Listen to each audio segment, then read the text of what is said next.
to the Onyx Lease series. I'm your host, Kaitlyn Moss, and I am going to talk to you today about setting goals for your property. Before we get started, I would like to remind you that if you use my code KMO online on the Onyx website, you will get 20% off of your Onyx membership, specifically the Elite membership, which has a lot of really cool features that I will be referencing throughout the Lease series. So go check that out if you don't already have it. If you have it already, cool. I use Onyx quite literally in every single situation that I'm ever in, whether it's a property I've never touched before, whether it's scouting ahead of time, or whether it's a property that I've hunted a million times. I'm always using the app. It's one of the first things I started using when I started my channel, so it's been something I've used a long time and I really do love it. So there you have it. Let's get started. When you're setting property goals, it obviously depends whether you own the property or if you're leasing a property / maybe it's permission ground. So obviously any kind of private land, but there's certainly two categories, kind of three categories that we could split everything into. So if you own a property, you have full say of what you want to do. There may or may not be some state requirements that you can't do. For example, if you're enrolled in CRP, you might not be able to touch that. However, very loosely, you have free reign. Where if you're leasing a property, and this also can kind of be broken down a little more, you could be leasing a property for 1 year and you may have say in what you can do, you may not. You may have partial say in what you can do, you may not. Or this could be a long-term lease property where you're planning on having it for several years. Obviously things can change, but for the sake of conversation, let's just say that you're planning on having it for at least 5 years. And then again, you may have say, you may have no say in what it is you're able to manipulate within that property. So obviously that's a very wide range, but I'm gonna kind of generalize everything in the sense of relating it to my lease that I have and kind of what I am planning on doing. If you own the property, that's great. Anything I say will potentially apply to you. If you are unable to do certain things, what I would then recommend is referencing my video about properties that you're not able to really alter. When you are setting goals for yourself, let's just say you got this new piece of property, you've never really stepped foot on it, you just have it, whether you owned it or leased it, and you're like, okay, now what? I got the land, now what do I do? So the first thing is, I would say it's good to set realistic expectations, especially the first few years. And if you have no prior knowledge of the place, where, if you know, okay, maybe there's a potential booner walking around, then, okay, maybe shoot for the stars. But if you just have no idea, or maybe you're hunting in an area that is not known for big deer, but, it has a deer on it, then, it's good to just be realistic and think, okay, this might not be like the world-class trophy ranch that I would love it to be, but going into it being realistic is a good place to start. So that's the first thing I would say to do. The next thing I would recommend is having a plan and then executing it. So when you go into it, you got to think, okay, what is it that I want to accomplish? Do I want to shoot, say, my goal is to shoot a 170-inch buck that is at least 5, right? Mature deer only. So that's a great goal. And again, that goes back to being realistic. You have to think, okay, well, is the area known for big mature deer like that? Or am I gonna have to settle for a junk 8-point, but he might be 5? Or maybe, a lot of your neighbors are gonna shoot the deer the first thing that steps out. So a 3-year-old might be your goal. So, you gotta kind of cater it to your specific area and your property. If shooting a 5-year-old 170-inch deer is your ultimate goal, regardless of where you are, then there's steps that you should take in order to achieve that. So what I would recommend, if that is your goal, would be to obviously do your research and kind of figure out, okay, what does it take to grow or attract a mature buck? Well, that's the $1 million question, but there are certain things that obviously we can do. So the first thing is having food, the right food sources, bedding, and water. The basic necessities of life, everything needs it. A mature buck certainly needs it. So if you either have those things or have partially some of those things, you're already off on the right foot. If you don't have any of those things, then doing your research and saying, okay, what food do they eat? Where can I put water or get water? And how can I create bedding?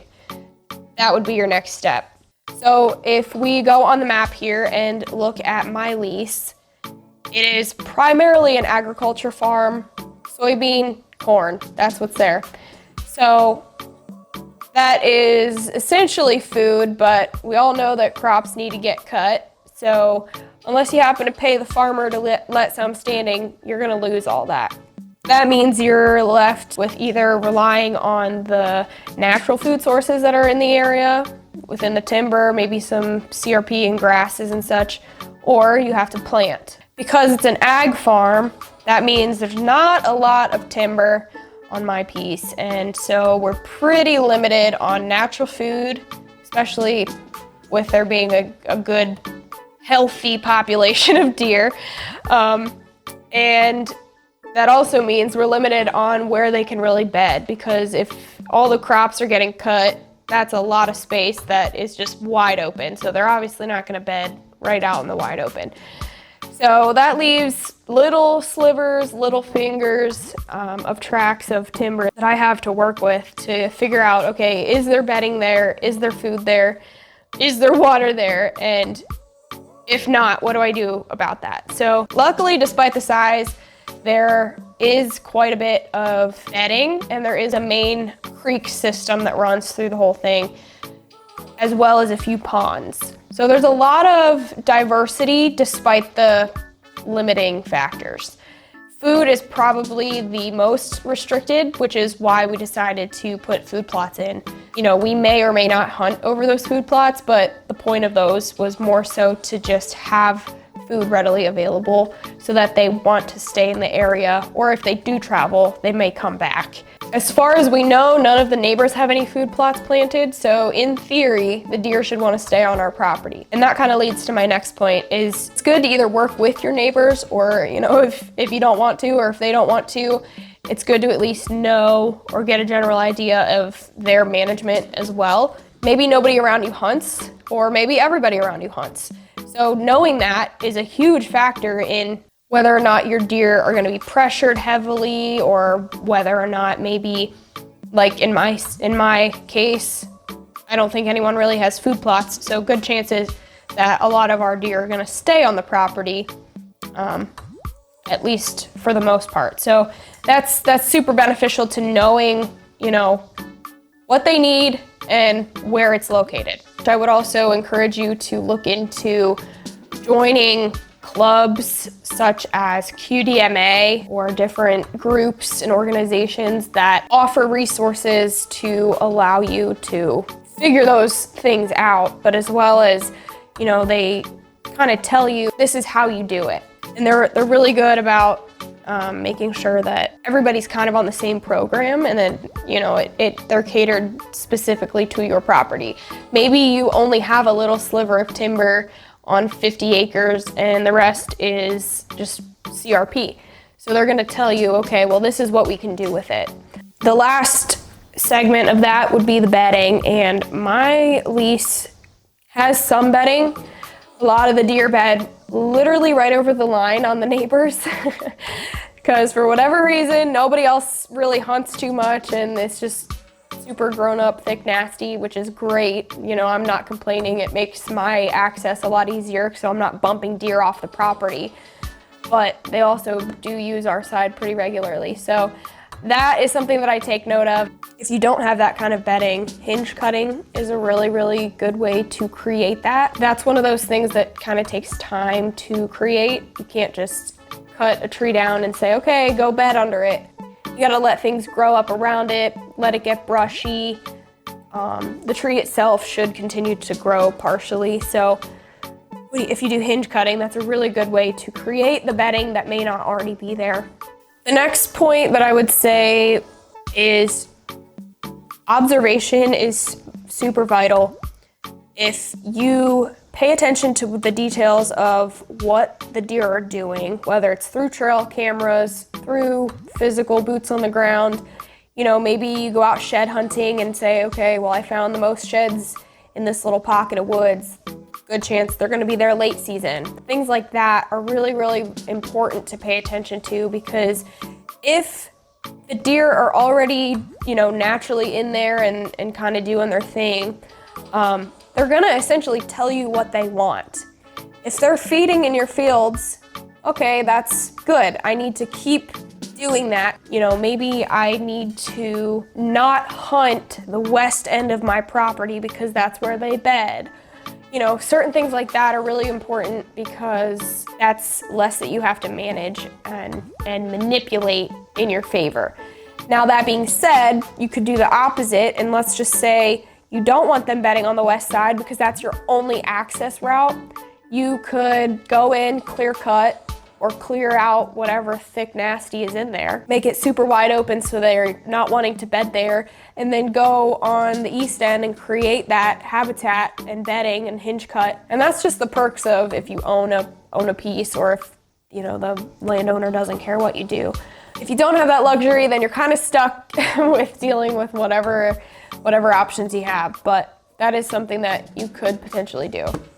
I would recommend to pay attention to the buck to doe ratio in your area. So if you're noticing you just have an abundance of does, I think it's really old school thinking that, oh, you don't shoot does at all because if you don't have does, you don't have bucks. And yeah, that's true, but if you have too many does, you're never gonna see the bucks.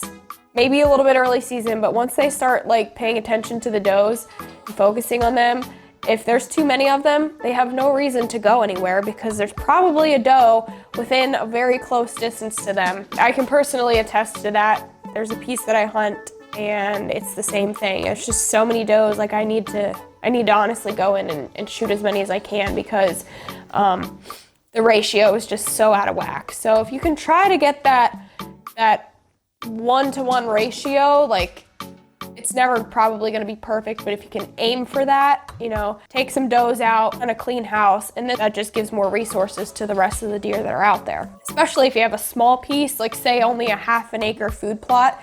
If you got 40 does hitting the field every night, they're going to just demolish it, and you're never going to, you know, really reap the benefits of it more than a few days because it's going to be gone. So if you can try to thin the doe herd out, or you know, maybe you're like, man, I think my ratio is good. I think my habitat's good. I think everything should be ideal for a nice buck to be here, but it's just not happening. Well, there could be a few other factors. It could be genetics, it could be disease, or you could have an old, gnarly 7-point who's missing an eye and just scruffy, and he's just the dominant buck in that area.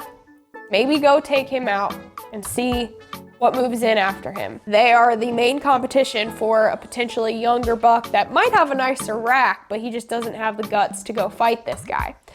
So that's also an option. And it's really important to be able to age deer. It can be tricky, but there's definitely basic features and qualities to look for, and it's not the rack. The rack should be the very last thing that you look at to really kind of guesstimate how old a deer is. And obviously there's no true way to know until you actually shoot the deer and have his teeth sent in to be aged. So the main things you're going to be looking for are the body size, so the ratio of different parts of his body. Usually older bucks are going to have a big belly, a nice sagging belly. Their tarsal glands are going to be pretty stained up. Their legs are going to look short for their big bodies. Usually they'll have more of a sway back, a big burly neck, And even in the summertime, that's kind of holds true. It can be tough to really tell until they get kind of pre-rut, but that's kind of like the general things you're gonna be looking for. Younger deer are just slim, they look more like a doe, and you know, everything's just kind of compact and tight, and they'll have long legs. So those are just like basic things you're gonna look for. It's definitely important to try to shoot those older bucks if you're gonna try to get those real big mature bucks in the area. So if that's your goal, that's really cool. And the last thing that I would like to say is don't be afraid to make changes. You know, if something's not working, don't beat a dead horse. Just try something new, or, you know, ask a buddy, say, okay, I've done this, this, and this. I've looked at the maps, I've done everything I think I can do. What am I missing? You know, maybe you just need somebody with a different perspective or different experiences to be like, oh, have you tried blah, blah, blah, you know? So that's just part of learning and kind of going through the motions of everything. As I'm working through my lease, it's kind of like, it's honestly a strange thing for me because up until the last few years that I've had it, I've pretty much only hunted public. So being able to make changes, even simple changes such as cutting shooting lanes, I've never been able to do that before. So it's weird in the sense of like, I can get in more trees than what I thought I could, you know? Where on public, I'm limited to, well, that one has, you know, good cover, but I can also shoot out of it. That one doesn't, you know, whatever. Where now it's like, okay, I want to be in that tree, has good cover, and I need to cut that one limb, you know? So stuff like that is just helpful. If you can just kind of sit there and lay out what it is that you want to accomplish and then make the steps that it takes to get there, it's gonna take time, but usually in the long run, it's gonna pay off. And even just in the few years that I've had this lease, it's paid off. I managed to shoot swoops last year, and that was 2 years in the making. So that was a really, really awesome experience. And my first like true, oh my gosh, this is cool, I figured them out, you know, kind of moment. So when it comes together, it's really, really, really rewarding. So that I think is about all I had to say, and I hope you guys are enjoying the series. I've got a few more coming, and I've got a lot of videos outside of the series that are also coming, and drum roll, it's deer season, so that's exciting. I wish you guys the best of luck this season, and I hope, you know, maybe one thing out of this series has been helpful for you. If nothing else, go get the Onyx app, because truly, honestly, that has been the one thing that has helped me the most. So I love it. Thank you to Onyx for sponsoring this series, and I can't wait to take everything that I'm sharing with you guys and applying it to my lease.